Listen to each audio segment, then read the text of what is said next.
Learners, welcome to my YouTube channel English with Anti Vairagi. पिछली कक्षा में हमने प्रेजेंट परफेक्ट कंटीन्यूअस टेंस के बारे में जाना। आज हम बात करेंगे पास्ट इंडेफिनिट या पास्ट सिंपल या सिंपल पास्ट टेंस की। पास्ट इंडेफिनिट इस टेंस का प्रयोग जो है वो रहा है बीते हुए समय में जो घटनाएं होती हैं, जो घटित हो चुकी हैं, उनका वर्णन करने के लिए किया जाता है। इतिहास में कोई भी जो घटनाएं घटी हैं, यदि आप उसका वर्णन करना चाहते हो तो आप बेतरकों के इस टेंस का प्रयोग कर सकते हो।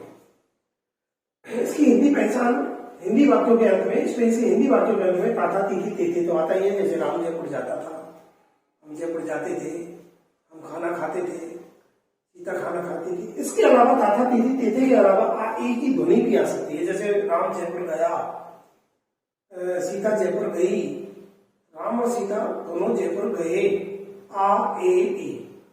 तो ताता तीथी तेते के अलावा ए की ध्वनि भी इस टेंस के अंदर आ सकती है। तो जिन हिंदी वाक्यों के अंत में ताता तीथी तेते आ ए की ध्वनि लगी हुई है तो वो प्रेजेंट पास्ट इंडेफिनिट टेंस है।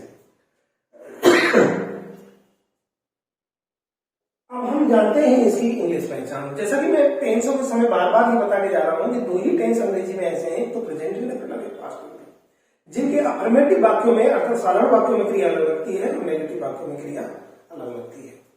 तो ऐसे दो टेंस कौन से हैं? तो प्रेजेंट इंडेफिनिट और दूसरा है पास्ट इंडेफिनिट। इसके अफर्मेटिव वाक्यों में अर्थात साधारण वाक्यों में, सकारात्मक वाक्यों में वर्ब की सेकंड फॉर्म लगी केवल।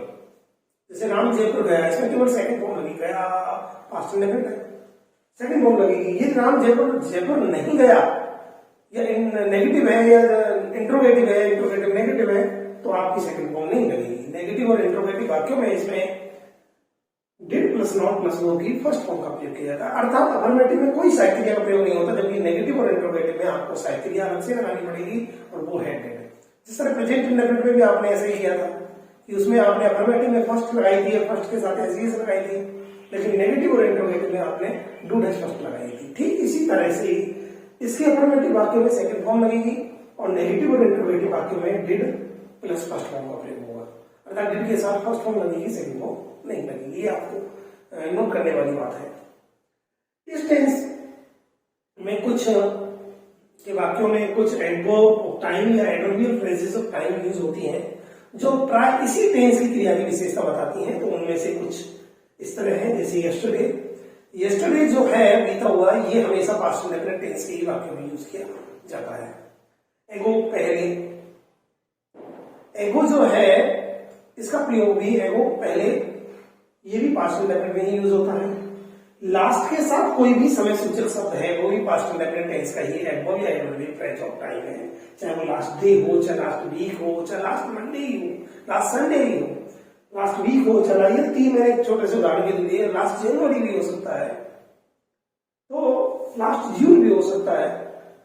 इसके अलावा बीते हुए समय यदि इनके साथ आते हैं तो वो भी पास्ट इंडेफिनिट टेंस की ही और इशारा करते हैं। जैसे इन 2020 है, 19 है, 2018 है, बीते हुए कोई 1947 है, तो बीते हुए जो भी वर्ड्स हैं वो इनके साथ इस टेंस में यूज किए जाते हैं, इस टेंस के वाक्यों में यूज किए जाते हैं। तो आपको ये विशेष ध्यान देना है कि इस टेंस में अफर्मेटिव में क्रिया अलग लगती है, नेगेटिव में अलग लगती है, ठीक प्रेजेंट इंडेफिनिट की तरह। तो और ये भी आपको याद रखना है कि इस टेंस का प्रयोग प्राय बीते हुए समय की घटनाएं बताने के लिए किया जाता है। आप किसी भी घटना का वर्णन कर रहे हो, जैसे मैं कहूँ कि हमारा देश जो है वो 15 अगस्त 1947 को आजाद हुआ, तो मैं इस बात को बता रहा हूँ, इसका वर्णन कर रहा हूँ, मैं इसके लिए पास्ट इंडेफिनिट टेंस ही यूज करूंगा। तो अगली कक्षा में हम पास्ट इंडेफिनिट के हिंदी वाक्य को ट्रांसलेट करके देखेंगे। ये सारे एडवर्ब, ये बता दूं मैं आपको कि ये सारे जो एडवर्ब्स हैं, ये एडवर्बियल फ्रेजेस ऑफ टाइम है, ये सारे के सारे बाकी के अंत में ही कर्ता क्रिया के बाद ही यूज किए जाते हैं। क्रिया के पहले यूज, मुख्य क्रिया के पहले यूज नहीं होते प्राय। ये सारे के सारे सामान्यता आपको बाकी के अंत में ही यूज करने हैं। तो आज के लिए इतना ही, मिलते हैं अगली कक्षा में।